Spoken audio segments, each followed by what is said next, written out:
Yeah, and I think a little bit too is we've talked about this before, that there's a moral component to this. Many people think that from a moral perspective, the United States deserves what's coming, and many people who believe this are Americans themselves, and they think that we have caused a lot of trouble in the world. And you know what? I'm very sympathetic to that point of view, but I also get the sense that a lot of these people kind of want to see the dollar fall because they think that they have it all figured out how to survive the dollar collapsing. And some of these people, maybe they're, precious metals aficionados or advocates. Perhaps they're Bitcoin advocates. Perhaps they just want to see a more free system and a competition of currencies. But I've never met anybody who wants to see the dollar fall who didn't think that they were going to profit from it.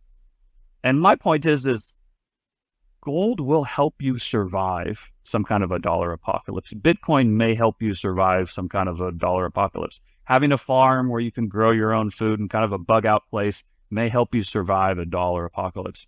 But I don't care how much gold you have, you are not going to be flying around in a private jet living the high life if the dollar collapses, because everything is going to collapse with it in that scenario. Now, you might be better off than your neighbor down the street, and I would argue you would. And that's why I recommend owning gold. It's why I recommend having some kind of a bug out place. It's why I recommend having these, solutions for these different scenarios.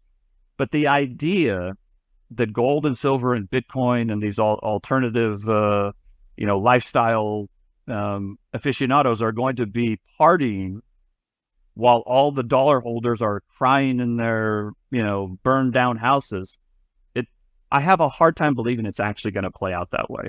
And so again, I think it's very important to be prepared, but also be a little bit careful what you wish for. And the other thing is, even if you are going to be okay, is your mom going to be okay? Is your aunt going to be okay? Is your nephew going to be okay? Is your friend who you went to high school and his kid's going to be okay? I mean, do you really want to see the firemen lose their pension? Do you really want to see a city with no police? Are you a defund the police person? Now, I'm not putting any moral judgments on any of this. I'm just saying you really got to think through this if you really want to see this happen. Because perhaps you will do it very, very well, but not everybody, just because you own gold, is going to be king of the mountain. Just because you own Bitcoin, it doesn't mean you're going to be the next Mark Zuckerberg. So just keep this all in perspective and really kind of understand what you are wanting to see happen, because it will not be pretty. This show is provided for entertainment and informational purposes only. It should not be relied upon as legal, business, investment, or tax advice. Neither the hosts, guests, nor any funds they may manage intends to make an offer or solicitation for the sale or purchase of any specific securities, investments, or investment strategies.